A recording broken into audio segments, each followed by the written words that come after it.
अस्सलाम वालेकुम नाजरीन, आपका मेज़बान फैज़ान अहमद कादरी आपकी खिदमत में हाजिर और आप देख रहे हैं दिल पाकिस्तान।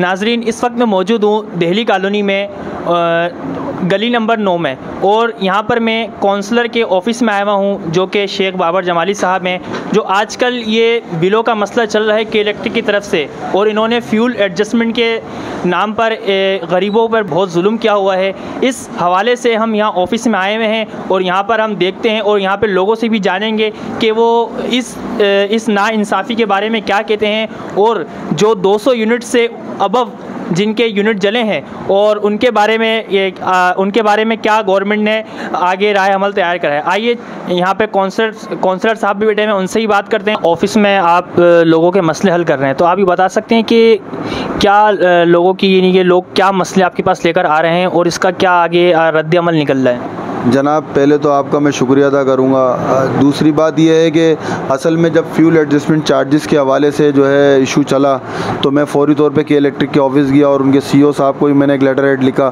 कि हमारे जो लोग हैं वो मिडिल क्लास तबका है और इतने इतने भारी भारी बिल बना के भेजे जा रहे हैं, तो ये ख़त्म किए जाएँ। तो फिर उसके बाद कुछ 2-3 दिन के बाद एक पॉलिसी आई जिसका लेटर निकला कि 200 यूनिट के अंदर तक जो बिल हैं उनको ख़त्म किया जा रहा है फ्यूल एडजस्टमेंट को।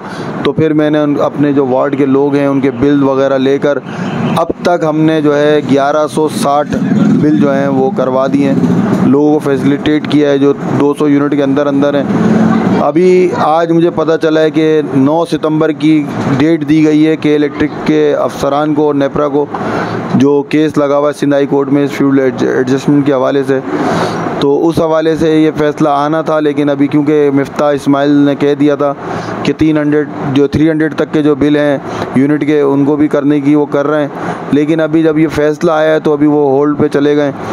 तो मेरी अरबाब इक़्तिदार से यही रिक्वेस्ट होगी कि लोग इस वक्त जो है बारिशों में, सैलाब और दीगर परेशानियों में घिरे हुए हैं, महंगाई का तूफ़ान इस वक्त आया हुआ है, तो आप ये फ्यूल एडजस्टमेंट चार्जेस खुद ही ख़त्म कर दें, बजाय इसके कि हाई कोर्ट इस पर एक्शन ले और फिर आपको ख़त्म करना पड़े। और लोग इस वक्त परेशानी का शिकार हैं, तदब्बुब का शिकार हैं कुछ कि भाई ये 200 यूनिट तक के ख़त्म कर रहे हैं, तो 300 या 350, 400 तक के भी ख़त्म कर दें तो अच्छा है। तो बहरहाल अभी आप यहाँ देख सकते हैं ये सऊद भाई हमारे यहाँ बैठे हैं, रात के 2:30 बजे तक यहाँ काम हो रहा है। शानी भाई हैं, सऊद भाई हैं, ज़िक्रिया भाई हैं, ये सब लोग लगे हुए हैं, आसिफ भाई हैं माशाल्लाह से। आप ये बता सकते हैं कि आप कौन से इलाके का ये मसला हल कर रहे हैं और कितने यूनिट तक का ये मसला हल कर रहे हैं आप? जनाब, ये 200 यूनिट के अंदर तक के जो बिल हैं, जो कि पिछले 6 महीने तक के 200 यूनिट हों और करंट भी 200 यूनिट हो, वो मसले हल हो रहे हैं। और हमारे पास जितने जो भी लोग आ रहे हैं, वैसे तो मेरे वार्ड के अंदर अल खलीफा स्ट्रीट है, दिल्ली का नंबर 1, नंबर 2 मदनियाबाद का इलाका है, लेकिन हमारे पास पंजाब कॉलोनी चांडियो विलेज के भी हमारे दोस्त आ रहे हैं, हम उनका भी कर रहे हैं, और 1-2 PNT के भी आए हैं, उनके भी हमने कराएं। तो हम तो ये नई बस्ती के अभी भी रखे हुए हमारे पास हुए, तो हम ये तफरीक नहीं कर रहे क्योंकि सब हमारे भाई हैं। तो आप ये क्या इस बारे में क्या कहते हैं कि 200 यूनिट के अंदर या 200 यूनिट के इक्वल अगर जिसके यूनिट जले हैं उनका ही मसला हो रहा है, लेकिन अगर जो 300 यूनिट वाला है, जो 250 यूनिट वाला है, वो कहाँ जाए अभी? यही बात है कि अगर ये फ़ैसला आ जाता, जैसा कि लाहौर हाई कोर्ट ने आज सुना दिया है कि सारे फ्यूल एडजस्टमेंट ख़त्म कर दिया, अगर सिंध हाई कोर्ट भी कर देता तो आज ये सब परेशानी का जो शिकार लोग हैं वो नहीं होते। मेरी अभी यही दरख्वास्त है अरबाब इक़्तिदार से, क्योंकि देखें के इलेक्ट्रिक ने ये फ्यूल एडजस्टमेंट नहीं लगाया, ये हुकूमत वक्त ने लगाया है। के इलेक्ट्रिक से ये वसूल करने के लिए उनके बिलों में डाल दिया है। तो यहाँ पर के इलेक्ट्रिक के ऑफ़िसों में भी रश लगा हुआ है, कई मकामात पे तोड़ फोड़ का भी सामना हुआ है। तो उनका भी यही कहना है कि भाई अगर गवर्नमेंट हटा दे तो जब हम 200 यूनिट को रिलीफ दे रहे हैं तो हम दीगरों को भी देंगे। तो बस यही है कि अब देखें 9 सितंबर को क्या फ़ैसला आता है। तो नाज़रीन, जैसा कि देखा है शेख बाबर जमाली साहब से हमने बात करी, ये जो इनसे हो सक रहा है ये वो लोगों के मसाइल हल करने में लगे हुए हैं, और 200 यूनिट से जो अबव वाले हैं ये इनके इख्तियार में नहीं है, तो क्या कर सकते हैं, 200 यूनिट से जिनके यूनिट कम हैं उनके ये अपने पास जमा करके के इलेक्ट्रिक के ऑफिस भिजवा रहे हैं ताकि लोगों को फैसिलिटेट यहीं करा जाए। अब आइए लोगों से पूछते हैं कि वो लोग इस फ्यूल एडजस्टमेंट के हवाले से क्या, ये जो फ्यूल एडजस्टमेंट लगी है इस पर आप खुश हैं? सर बिल्कुल भी खुश नहीं है। उसकी वजह यह है कि एक तो फ्यूल एडजस्टमेंट इन्होंने इतना ज़्यादा लगा दिया है, दूसरा ये है कि 249 यूनिट को इन्होंने 218 रुपये यूनिट से कमर्शियल यूज़ पे दे दिया है। तो मकसद रेजिडेंटल जो हम लोग रहते हैं, हमारी तनख्वाहें 22-25 हज़ार रुपये हैं, हम 8-10 हज़ार रुपये के बिल कहाँ से भरें। उसके अलावा जो है इन्होंने सेल्स टैक्स जो है वो घरों पे लगाया है। तो आप जो है मुझे ये बताएं, अरबाब इख्तियार से मेरी ये जो है सवाल है कि ये जो सेल टैक्स इन्होंने लगाया ये किस मत में लगाया है? रेजिडेंटल पे जो है वो सेल्स टैक्स लागू नहीं होता, वो तो सिर्फ दुकानों पे होता है जहाँ पे बिज़नेस हो रहा होता है। तो इसके हवाले से भी पूछना चाहूँगा। और दूसरा ये कहूँगा कि भाई जो इतने बिल इन्होंने दिए हैं 200 प्लस, तो उसके ऊपर भी जो है वो नज़रसानी करें बराए मेहरबानी। और 18 रुपये यूनिट मेरा नहीं ख्याल कि किसी घर का होना चाहिए, बहुत से बहुत लिमिटेड अगर होना चाहिए तो 7 रुपये 9 रुपये या 11 रुपये।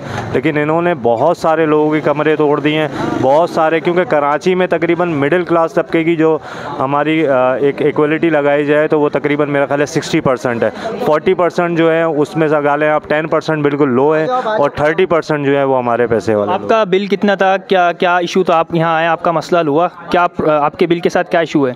सर मेरे बिल के साथ तो इशू ये है कि मेरे 249 यूनिट्स इन्होंने दिए हैं और 7,955 रुपये का बिल दिया है। 249, और इसमें सेल टैक्स भी, फ्यूल एडजस्टमेंट भी सब इंक्लूड है? जी इंक्लूड किया हुआ।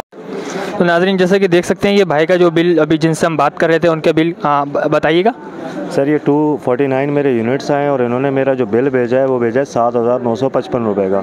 अब मैं इनसे एक सवाल करना चाहूँगा कि इलेक्ट्रिक वालों से और हुकूमत से कि आपने वेरिएबल चार्जेस मेरे 249 यूनिट्स लगाए हैं और 18 रुपये से, तो भाई मैं कमर्शियल यूज़ तो नहीं कर रहा, मैं तो रेजिडेंशियल बिल भर रहा हूँ। ये आप देख सकते हैं मेरे घर का एड्रेस सारा आ रहा है उसमें, और पीछे जो आप लोगों ने लगाया 18 रुपये यूनिट लगाए। उसके बाद यूनिफॉर्म का जो है आपने वो लगा दिया हमारे ऊपर, तो भाई ये हमारा कसूर तो नहीं, आप यूनिफॉर्म। फ्यूल एडजस्टमेंट कितना लगा हुआ है? फ्यूल एडजस्टमेंट चार्जेस इन्होंने मई और जून का लिया हुआ है, और पिछले महीने का बिल मैं नहीं लाया, वरना उसमें जो है वो जून और अप्रैल और मई का लगा हुआ था। और इसमें मई इसकी अमाउंट दिखाएं। इसकी अमाउंट बनी है 2,041 रुपये टोटल। 2,041 रुपये फ्यूल एडजस्टमेंट की टोटल अमाउंट चार्जेस। और इन्होंने इलेक्ट्रिसिटी ड्यूटी लगाई है वो समझ आती है 100 रुपीज़, लेकिन इन्होंने सेल टैक्स जो लगाया वो किस मद में लगाया ये समझ नहीं आ रहा। सेल टैक्स कितना आ रहा है? 50 रुपये। अब 1150 रुपये सेल्स टैक्स, 2,000 रुपये फ्यूल एडजस्टमेंट, 3,000 रुपये तो ACO का ही आपके। बिल्कुल सर, और उसके अलावा 18 रुपये यूनिट से आप लगाएं तो मेरे तकरीबन 6 रुपये यूनिट से इन्होंने तकरीबन लगाएं, 7 रुपये यूनिट से भी एक्स्ट्रा लगाएं तो तकरीबन 1500 से 2,000 रुपये हमारे एक्स्ट्रा इन्होंने ले लिए हैं। तो 15 से 2,000 वो हो गए और 5,000 ये हो गए, तो मेरा टोटल 5,000 रुपये अगर ये कम करें 7,955 तकरीबन 2,955 रुपये का बिल बनता है मेरा। लेकिन इनके टैक्स भर भर के हम लोग आधे हो गए। अब देख सकते हैं कि किस तरीके से अंदर काम हो रहा है। ये जैसा कि आप देख सकते हैं, हटिएगा भाई, ये देखें नाजरीन, लोग आते जा रहे हैं और यहाँ पर अपने मसले हल करवाते जा रहे हैं। और लोगों ने जिस तरीके से बताया कि वो इस फ्यूल एडजस्टमेंट से, सेल टैक्स से राज़ी नहीं हैं। ये अफवात अभी हाई कोर्ट में भी, लाहौर के हाई कोर्ट के अंदर ये फ़ैसला सुना दिया गया है कि वहाँ पे 200 यूनिट से ऊपर जितने भी बिल हैं उनके अंदर ये फ्यूल एडजस्टमेंट रिडक्शन की जाए। अब देखें कराची का फ़ैसला कब तक आता है। और बहुत से इलाकों में तो KC के दफ्तर, KC के ऑफिस सब तोड़ दिए गए हैं, लेकिन ये इलाका अभी तक बचा हुआ है क्योंकि यहाँ पे कौंसलर जो शेख बाबर जमाली साहब कौंसलर साहब हैं, यहाँ पर वो लोगों को अपने ऑफिस में ही फैसिलिटेट कर रहे हैं, बजाय इसके लोग तेश में आके KC के ऑफिस जाएँ और वहाँ पर जाके कुछ हंगामा मचाएँ। अपने मेज़बान फैज़ान अहमद कादरी को इजाज़त दीजिए। अल्लाह हाफ़िज़। पाकिस्तान जिंदाबाद।